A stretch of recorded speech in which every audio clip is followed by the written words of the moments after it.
Village Média sur Europe 1, le journal du village. Journal qui débute avec un focus sur un animateur dont France 2 ne peut plus se passer. Oui, en réalité, sur France 2, il y a 3 animateurs absolument incontournables. Nagui et ses jeux, tout est re-signé, il l'a dit il y a quelques jours chez nos confrères du Tube de Canal+. Il y a Laurent Ruquier avec les enfants de la télé et On n'est pas couché, tout est en cours de négociation. Et puis, il y a Stéphane Bern, utilisé à toutes les sauces, partout, tout le temps. Tenez-vous bien, ça donne ça dans les jours à venir. Il commente l'Eurovision samedi, bientôt il commentera le mariage de Meghan et Harry, il aura une émission sur l'anniversaire de Lynn Renaud, il aura l'animation du concert du 14 juillet, de multiples secrets d'histoire, les émissions en costume, la fabuleuse histoire, les unitaires, laissez-vous guider avec Laurent Deutsch. Quand le passé ressurgit, vous savez, en réalité augmentée, ouais. C'est une émission qu'on aime beaucoup, mais ça fait beaucoup pour mais Stéphane c'est complètement Bern. dingue cette liste. Voilà, c'est dingue. Et du coup, Stéphane Bern est en position de force pour négocier. Il a fait quelques confidences à nos confrères belges de Télépro. D'abord, il annonce qu'il veut arrêter son émission Code Promo avant de s'épancher sur un tout nouveau projet. Non, c'est pas ce que je veux. Je veux vraiment un rendez-vous récurrent toutes les semaines, fixe, où on me voit pas de temps en temps quand il n'y a rien d'autre. Donc voilà. Donc, ça, c'est une condition que j'ai mise auprès de la chaîne, mais je crois que j'ai été entendu. Voilà, une nouvelle émission à venir donc pour Stéphane Bern. À quoi ça va ressembler? Petite réponse de l'intéressé, on écoute. Une émission hebdomadaire autour de la culture, plutôt européenne d'ailleurs, et joyeuse et gourmande. Un peu Union Libre façon Christine Bravo. C'est une émission que j'aimais beaucoup. Oui, ça pourrait m'inspirer. Voilà, on ne sait pas grand-chose de plus, sauf qu'il y aurait des chroniqueurs, ça donne envie, et on verra entre autres si cette future émission pourrait être prévue sur la case de 19h le dimanche, parce que tout le monde veut cette case. Mais oui, Laurent on parle Ruquier aussi pour cette case de Laurent Ruquier. Et voilà, exactement. Il y a même d'autres pistes encore plus farfelues dont j'ai déjà entendu parler, mais je ne peux pas encore vous le dire parce que je n'ai pas vérifié. Oh dis donc, ça c'est un teaser. Alors toute autre chose, Raphaël, pendant la prochaine quinzaine, vous allez garder un œil sur le Festival de Cannes pour nous rapporter les derniers bruits médias de la Croisette. Oui, premier jour hier du 71e Festival de Cannes et première montée des marches hier sur Canal+. Laurent Veil et Laurie Choleva courent derrière les stars dans un anglais, comment dire, pas toujours nickel.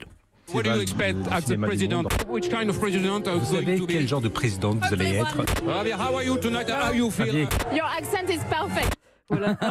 How you feel, c'était à Martin Scorsese. How you feel. How Moi do j'adore you feel, ce Laurent que je Veil. préfère, c'est Your accent is perfect. Oui, absolument. C'était la première montée des marches avec l'interdiction des selfies.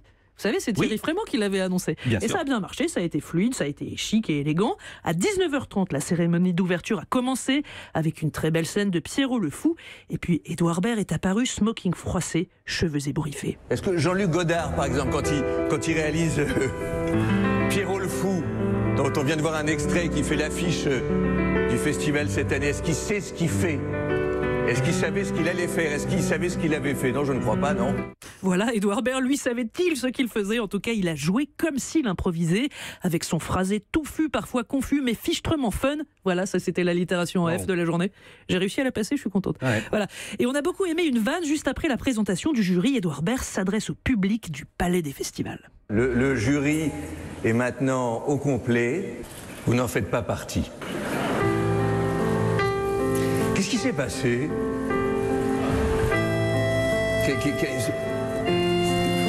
À quel moment ça a merdé dans vos carrières, non? C'est-à-dire que vous êtes là, vous êtes au Festival de Cannes, mais clairement, vous n'êtes pas du bon côté. Voilà. Un autre fait notable de la soirée pour finir, pas un mot ou si peu sur le mouvement de libération de la parole des femmes après l'affaire Weinstein. Seule Kate Blanchett, la présidente du jury, a osé un tout petit clin d'œil en français dans le texte. Écoutez. Mesdames et messieurs, bonsoir. Je suis profondément honorée d'être la présidente du jury cette année. Voilà, en fait, la journée où on va beaucoup parler de ces sujets, ce sera samedi, puisque le festival organise une montée des marches exclusivement féminine avec 100 actrices, réalisatrices, productrices. Ce sera beau, on a hâte de voir ça. Europe